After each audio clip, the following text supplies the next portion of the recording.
मैं कल परसों अब कोई रेफरेंस में कुछ डिबेट देख रहा था, एक साहब जो यूएनओ में काम करके आए हैं, बहुत शातिर किस्म का मक्कार आदमी है ये। इसको लगता है कि अंग्रेजी बोलने वाले ज्यादा समझदार होते हैं और इस देश में कोई जानता नहीं है। जब लोगों ने कहा कि कांग्रेस पार्टी ने तो मुस्लिम लीग के साथ सरकार बनाई, तो वो मक्कार क्या कहता है, देखिए ये वो मुस्लिम लीग नहीं है जिन्होंने भारत का बंटवारा किया था। ये मुस्लिम लीग वो मुस्लिम लीग है जिसे अब मुस्लिम लीग नहीं कहते, क्योंकि उस मक्कार ने ये नहीं बताया कि जब ये देश बटा तो 1947 के बाद मुस्लिम लीग के ऊपर भी बैन लगा था। तो मुसलमानों ने, मुस्लिम लीग के लोगों ने जब मुल्क बट गया तो उन्होंने कहा अब अपनी पहचान बदल लो, क्योंकि अब पहचान बदल के हम हिंदू के बीच में घुस जाएंगे। अगर मुस्लिम लीग के नाम से घुसेंगे तो हमारे ऊपर ज्यादा आरोप लगेगा, हमें ज्यादा जवाब देना मुश्किल होगा। तो वो मक्कार मुसलमानों ने मुस्लिम लीग का नाम बदल के इंडियन यूनियन मुस्लिम लीग रख दिया। तो एक जो यूएनओ से आए हैं, जो अपनी पत्नी की हत्या के सिलसिले में मुकदमा झेल रहे हैं, उन्होंने जवाब दिया कि नहीं, ये जो इंडियन मुस्लिम लीग है ये तो बहुत राष्ट्रवादी है, इसलिए इसको उस बैकग्राउंड में नहीं देखना चाहिए। ये वो लोग नहीं है जिन्होंने देश तोड़ा। लेकिन उस मक्कार से अगर मैं होता सवाल पूछता कि उसी मुस्लिम लीग का जो चार्टर है, उसी मुस्लिम लीग का जो पार्टी का संविधान है, वो वही है जो आज से 1946 में था। लेकिन गुजरात के लोगों, मैंने इतना लंबा जो जिक्र किया है उसके पीछे आपको एक बात बतानी थी, इसलिए मुझे ये पूरी बैकग्राउंड में लाना पड़ा ताकि आपके तथ्य मजबूत हों और आपको कोई झूठ न बहला पाए। ये नए नए स्लोगन, हमें सबको साथ ही रहना है, हमने कभी नहीं कहा कि साथ नहीं रहना है, लेकिन साथ रहना है। लेकिन हिंदी के शब्दों में वो मैं भाषा बोलना नहीं चाहता। साथ रहना है, लेकिन 33 करोड़ पूरी दुनिया में कहीं माइनॉरिटी में नहीं होते हैं। आपको इस देश के संविधान को, संस्कृति को, सभ्यता को मानना होगा।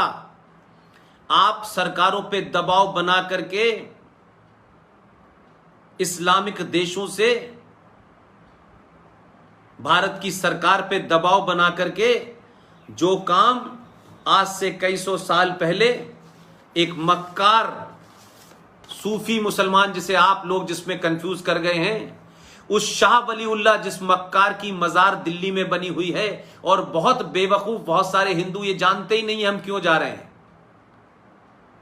उस सनातनी हिंदू जिसके पास सब कुछ है, वो मजारों पे जनी किस लिए अपना मत्था टेकने चला जाता है। उस शाह वलीउल्लाह की मजार बनी हुई है, हमने पूछा नहीं है शाह वलीउल्लाह आदमी कैसा है और इसकी मजार आजाद भारत में कैसे बनी हुई है। और क्योंकि इन चीजों की ठीक नहीं किया गया और कहा छोड़िए छोड़िए अब आगे बढ़िए, नहीं नहीं नहीं नहीं। अगर कोई घर में बलात्कारी निकल आए तो आप उसकी तस्वीर लगाएंगे? अगर घर के अंदर कोई डकैत आया था, उसने आपको घर लूटा था, उसके नाम से सड़क रखेंगे? और फिर कुछ लोग डकैतों के चाहने वाले, उसी मजहब के मानने वाले कहें नहीं नहीं आप छोड़ दीजिए, अब बात खत्म हो गई। तो बात खत्म नहीं हुई। ये मक्कारी के साथ क्योंकि गिनती में कम है इसलिए कहते हैं कि नहीं नहीं अब छोड़िए, अब उसकी जरूरत नहीं है। नहीं, एक एक ईंट जिस देश पे आक्रांता बन के मुसलमान मुगलों की शक्ल में आया, लोदी की शक्ल में आया, अब्दाली की शक्ल में आया, औरंगजेब की शक्ल में आया, बाबर की शक्ल में आया, उनका जब तक नामो निशान इस देश की जमीन और सड़कों से और बिल्डिंगों से नहीं मिटेगा, इस देश का गौरव वापस नहीं आ पाएगा। तो शाह वलीउल्लाह ने एक चिट्ठी लिखी। किसको लिखी?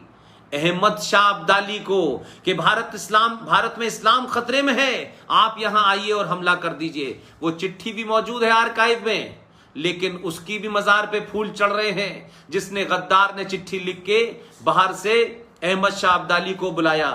और आपके जमाने में जो बड़ी खबर है, जिसे आपने शायद नहीं पढ़ा होगा या इग्नोर हो गई होगी, लेकिन मैं ऐसी खबरों को जिंदा रखना चाहता हूं ताकि युवाओं के मन के अंदर वो बार बार कौंधे, वो बार बार आपको सोने से जगाए, वो बार बार आपके जमीर को धिक्कारे, वो बार बार आपके जमीर को इस बात के लिए कहे कि तुम किन की संतानों हो, किससे डरते हो। इस आजाद भारत में, दिल्ली राज्य में, जो दिल्ली एक राज्य है, उसी राज्य में एक माइनॉरिटी कमीशन, जिसके बारे में मैंने आपसे इतनी लंबी चर्चा की, उसी की एक ब्रांच है माइनॉरिटी कमीशन ऑफ दिल्ली, उस माइनॉरिटी कमीशन का एक पढ़ा लिखा, बहुत पढ़ा लिखा, ये मक्कार, ये नहीं कह सकते कि वो आदमी पढ़ा लिखा नहीं था, झूठा था, थोड़ा सा गलत फहमी हो गई हो, उस मोहम्मद जफरुल इस्लाम, चेयरमैन माइनॉरिटी कमीशन दिल्ली राज्य, उसने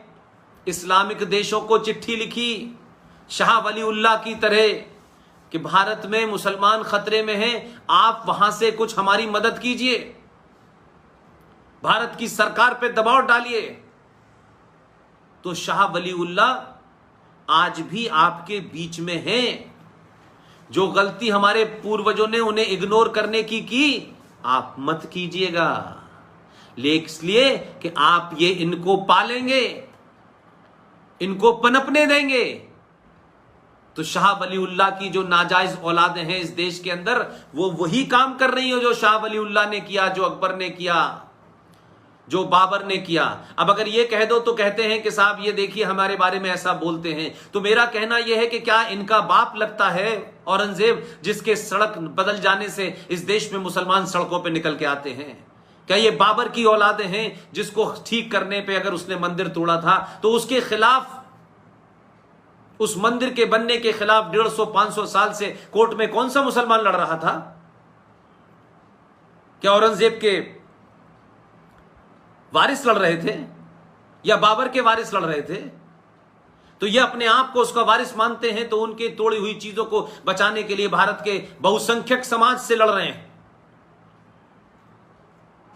इसलिए आज आपके सामने चुनौती है कि जब भी लोग ये बात करें तो उनका जिक्र कीजिएगा। और आखिर में आपसे मैं ये कहूंगा कि इस्लाम क्या है, मुसलमान क्या है। अगर आधुनिक भारत में आजादी से लेके आज तक, मैं पुष्पेंद्र कुलशेष की हैसियत में कह रहा हूं, अगर कोई एक ईमानदार आदमी था जिसमें उस वक्त भी झूठ बोलने की उसने कोशिश नहीं की, और वो क्या था, वो अपनी किताबों में लिख के चला गया कि आने वाली पीढ़ियां अगर मेरे बारे में भ्रम भी फैलाया गया हो, जो सत्ता में उस वक्त दलाल बैठे थे, जिसका उस शख्स ने बिना किसी लाग लपेट के विरोध किया, सत्ता में भागीदार बनने के लिए ना तो अंग्रेजों से हाथ मिलाया, न सुभाष चंद्र बोस की जासूसी कराई, न संविधान में गलत प्रोविजन जितने हो रहे थे उसका मुखर होकर विरोध किया। इसलिए दिसंबर 1948 की जो संविधान सभा की जो डिबेट्स हैं उसे भी पढ़िए। उसी ने लिखा मुसलमानों के बारे में कि मुसलमान देश से ज्यादा अपने मजहब का वफादार होता है। इस्लाम एक ऐसा धर्म है, मजहब है, जो अपने अलावा किसी को भी नहीं मानता। इस्लाम पूरी दुनिया के लिए एक वो विचारधारा है जो खून लूटपाट में विश्वास रखती है। और इस देश का विभाजन मजहब के नाम पे हुआ था, फिर भारत में मुसलमान क्यों रुका? उन्होंने गांधी के बारे में साफ कहा है कि मैं इस आदमी को कोई महान वहान नहीं मानता, मैं उसको महात्मा नहीं मानता। उस आदमी का नाम है बाबा साहब भीमराव अंबेडकर। इसलिए शाहीन बाग के लोग यह समझ रहे हैं कि भारत का सनातनी हिंदू अभी भी मूर्ख है, तो बाबा साहब अंबेडकर की बड़ी सी तस्वीर लेकर के, संविधान का सहारा लेकर के कि नहीं हमें संविधान बचाना है, जय भीम जय मीम के नाम से आपको मूर्ख बनाया है। सब जानते हैं कि जो मंडल साहब यहां से गए थे, पाकिस्तान के पहले लॉ मिनिस्टर बने, उनके साथ क्या किया? वो आ गए वापस, दलित थे, जय भीम का नारा उस वक्त जय मुसलमान और दलितों का नारा लगाया, आज जय भीम का नारा लगा रहे हैं। कुछ मिसगाइडेड लोग, कुछ सत्ता प्राप्ति के लालची, हमारे दलित भाइयों को, जो हमारे जीवन का हिस्सा है, हमारे परिवार का हिस्सा है, इस भ्रम और इस झूठ में उन्हें बेवकूफ बना रहे हैं कि मुसलमान तो सदियों से आपके साथ थे। तो मेरा सवाल यह है कि इस देश में 700 साल मुसलमानों का रूल रहा और 250 साल के आसपास अंग्रेज रहे। भाई 700 साल और 250 साल को मिला दे तो कोई कुल मिलाकर के 1000 साल की फिगर बनती है। इस 1000 साल में ना तो ब्राह्मण सत्ता में था, न ठाकुर सत्ता में था, न कायस सत्ता में था, न बनिया सत्ता में था। तो भाई फिर सत्ता में रहने वाले जो मुसलमान थे उन्होंने ऐसा क्या किया 1000 साल में कि दलित दलित ही रहा।